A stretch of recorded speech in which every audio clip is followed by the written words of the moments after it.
Sagutin mo yung tanong ko, Inigo. Ano to? Ba't ang daming pera na to? Anong nangyari sa'yo? Dininig na ang dasal ko. Ano makapaghiganti? Miranda, napakatagal ng panahon yun. Pero hanggang ngayon ba, hindi ka pa rin marunong magpatawad?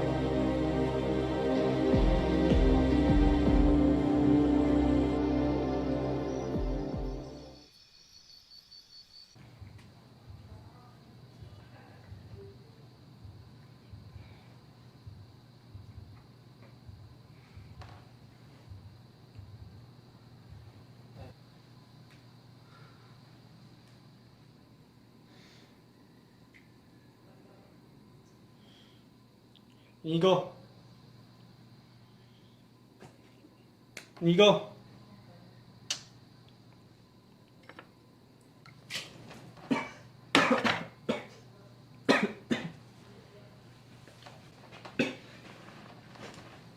Lang iya. Ilang linggo lang kitang nakita. Anong nangyari sa'yo? Sira ulo ka. Ginagawa mo dito? Mangangamusta? Eh mukhang sa itsura mo yan. Mukhang pinapabayaan mo na yung sarili mo. Mukhang nilulungat ka na dito sa kwarto mo. Kilala kita. Hindi ka pupunta dito ng walang dahilan. Alam mo, Inigo, magbihis ka. Siya na rin na sinasayang mo yung sarili mo. Bakit di ka na lang sumama sa akin? Para naman magkalaman ng pera yung bulsa mo. Sayang ka eh. Sayang itsura mo. Sayang lang yung katawan mo kung hindi mo papakinabangan. Huwag mo nang pag-isipan dahil wala ka namang ibang paraan. Sayang ka. Sira ulo ka. Kung gagawin ko mang trabaho yung pagbebenta ng katawan, gagawin ko lang yun para sa mga taong mahal ko. Hindi ko gagawin yan para lang may mapakain ako sa pamilya ko. Kung ikaw, naaatim mo ang pinakakain mo sa pamilya mo ay ang pagbebenta mo ng katawan, hindi ako. Alam mo, Inigo, kung makapagsalita ka, parang napakalinis mo, no? Baka nakakalimutan mo na yung ginagawa mong pagnanakaw, eh masama na rin. Wala din niyang pinagkaiba sa ginagawa ko. Sayang ka. Yang kagwapuhan mo, puhunan mo yan, Inigo. Huwag puso ang pairalin. Gamitin mo yung utak mo. Alam mo, nagsasayang ka lang ng oras mo. Umalis ka na dito at wala akong pakialam sa'yo.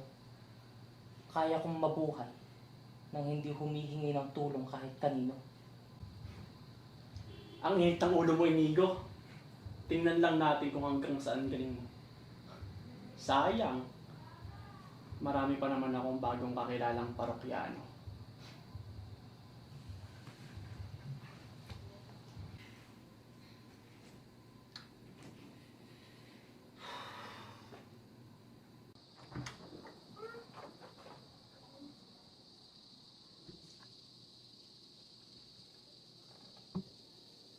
Babalitaan kita.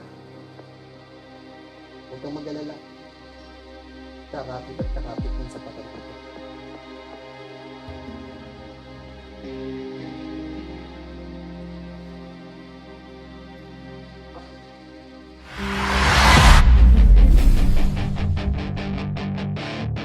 That is your chance to be ruthless.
Oh.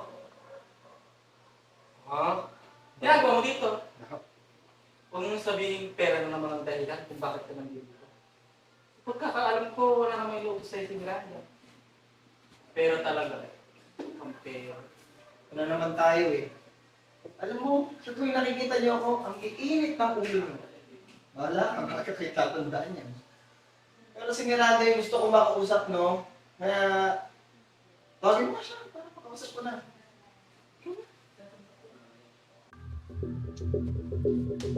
Ano naman yan, Carl? Kala kong asong kulong na taon ng taon. Ang pagkakaalam ko, tapos na ako sa obligasyon ko sa'yo. At saka hinihingi mong pera at kailangan mo. Miranda naman, huwag mo sabihin sa akin na pagkatapos ng lahat, ganun-ganun mo na lang ako kadaling itatapon. Bakit hindi mo na ako mapapakinabangan? Baka naman, pwede ako nakahingi ng konting pera. Sabihin na nating tip. Total naman, nagawa ko lahat ng pinapagawa mo. Nahanap ko lahat ng taong may atraso sa'yo. Ang tigas talaga ng mukha mo. Mukhang pera ka talaga. Sige, sabihin na natin na mukhang pera. Pero tatandaan mo, dun nabubuhay ang mga tao. Oo, tama ka, Carl. Sa pera nabubuhay ang tao. At doon ka din mamamatay lalo na wala kang kwenta. Sigurado ka na dyan? Eh kung iganta ko kaya lahat ng plano mo? Eh kung sabihin ko kaya sa kanilang lahat kung ano yung mga pinapagawa mo sa akin nang hindi matuloy-tuloy yung lintik ng mga plano mo? Masyado ka naman atang desperado. Magkano ba ang kailangan ng nag-iisang Carl na matigas ang mukha?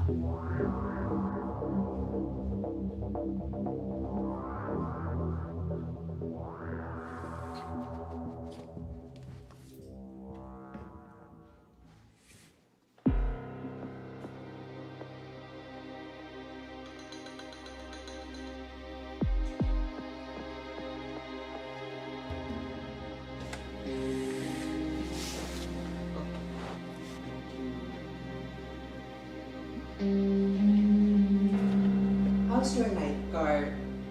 At papalapit pa lang ako. Nakakul pera ka. O ayan. Kitang-kita sa pagmumukha kung gaano sampalin ang pera kailangan. Sobra-sobra na yan. Baka nga lumagpas ka pa sa langit niya. Oh, uminom ka. At alam naman namin na uhaw na uhaw. Balik. Pero, mabalik tayo sa Emerald. Pinakinabangan mo. Alam mo yan. Kaya mas makikinabang lang ako sa akin. Hindi magtatagumpay yung mga plano mo nang hindi dahil sa akin. Ang kapal naman ng mukha mo, Carl. Ano to? Tatakutin mo ako? Pakabibintangan mo ako? At iba-blackmail mo ako? Ang kapal naman ng mukha mo.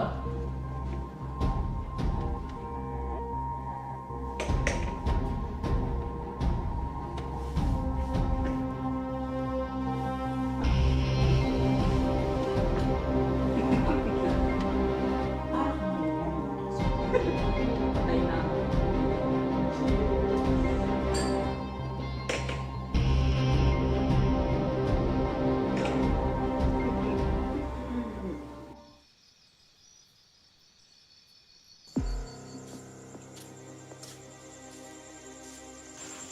Oh, muntik na akong umuwi.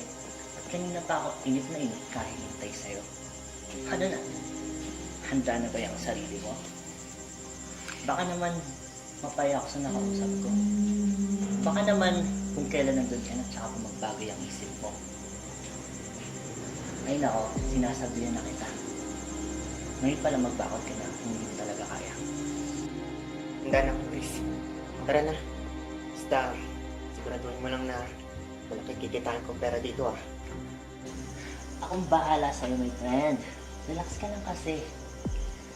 Sigurado akong hindi ka magsisisi at uuwi kang solve ang problema mo. Tara na.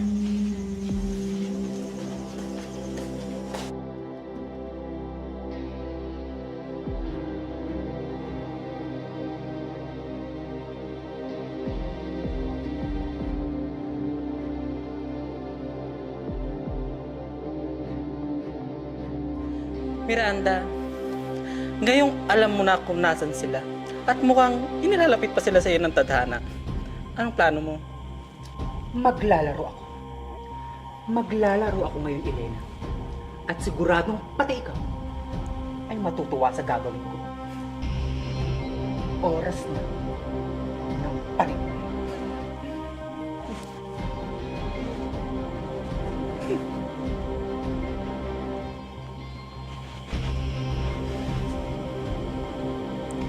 Siguraduhin mong kakagat yan sa mga pain ko, ha?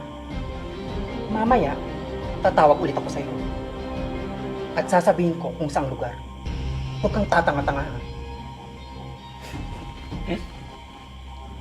Elena.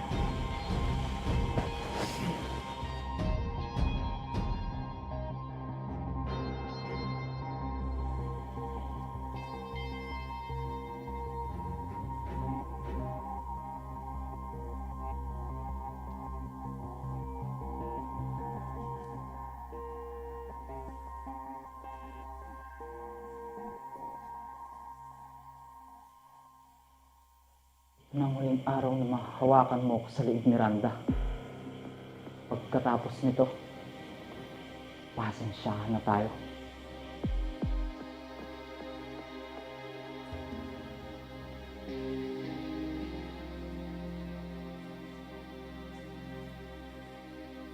Masyado ko naman atang pa-importante, Travis.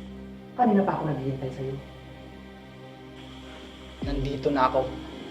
Kaya pwede bang gawin mo na ang gusto mong ipagawa sa akin?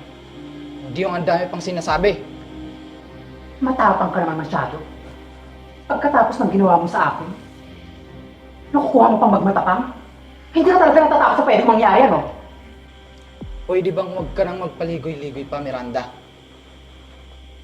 Ano ba ang gusto mong ipagawa sa akin? Maghinay-hinay ka. At ibang laro ang ibibigay ko sa'yo. Elena,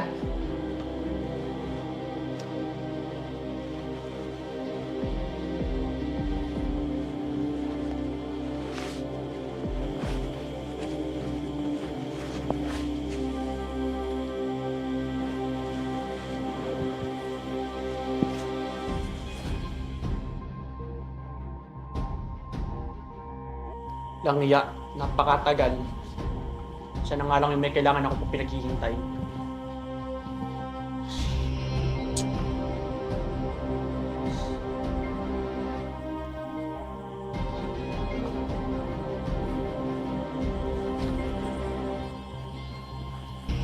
Ano? Hindi na bago sa'yo to. Tara na. Bilisan mo. Marami pa akong lalakarin. Marami pa akong tutulungan kagaya mo.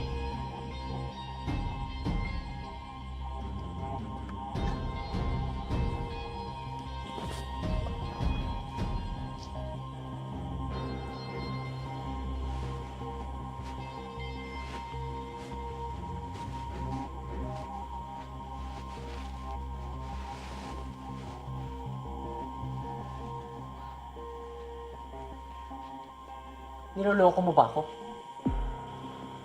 Bakit dito?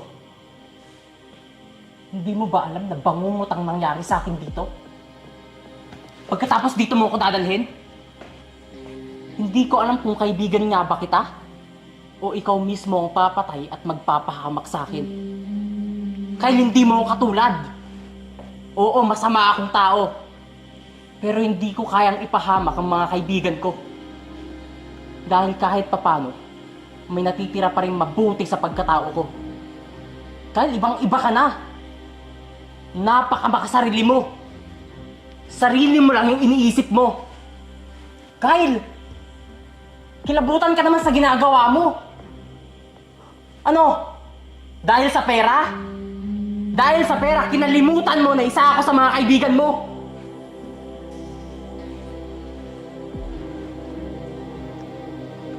Alam mo, Inigo, hindi ko alam kung bobo ka ba talaga o sadyang tanga ka. Wala kang alam sa buhay eh. Mamamatay ka sa gutom. Mamamatay ka sa gutom nang walang ibang iniisip kundi ang dignidad at pride mo.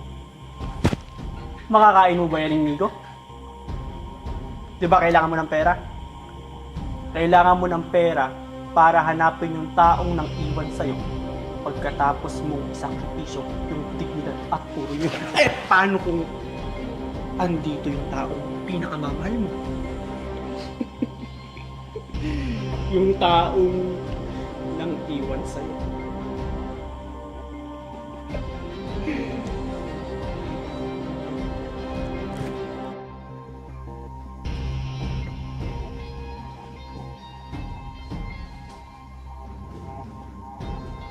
Kanina pa kayo nahihintay ni Madam. Oh, napaliwanag ko na sa'yo kung anong gagawin mo dito. Siguro naman, may alam ka na dito. Hindi ka na inosente sa mga gagawin mo dito.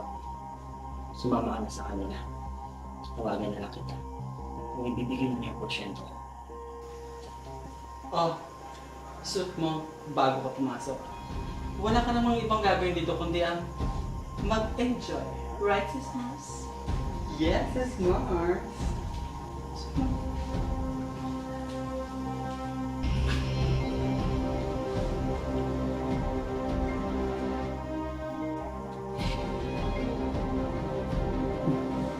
Perfect.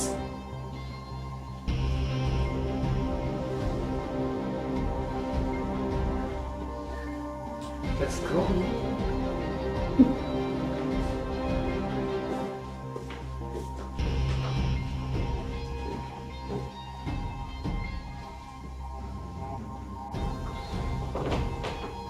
Pasensya ka na, Sige. Katulad mo, may mga kailangan din ako. Nakaundang na ikaw ang lahat para magkapera ako.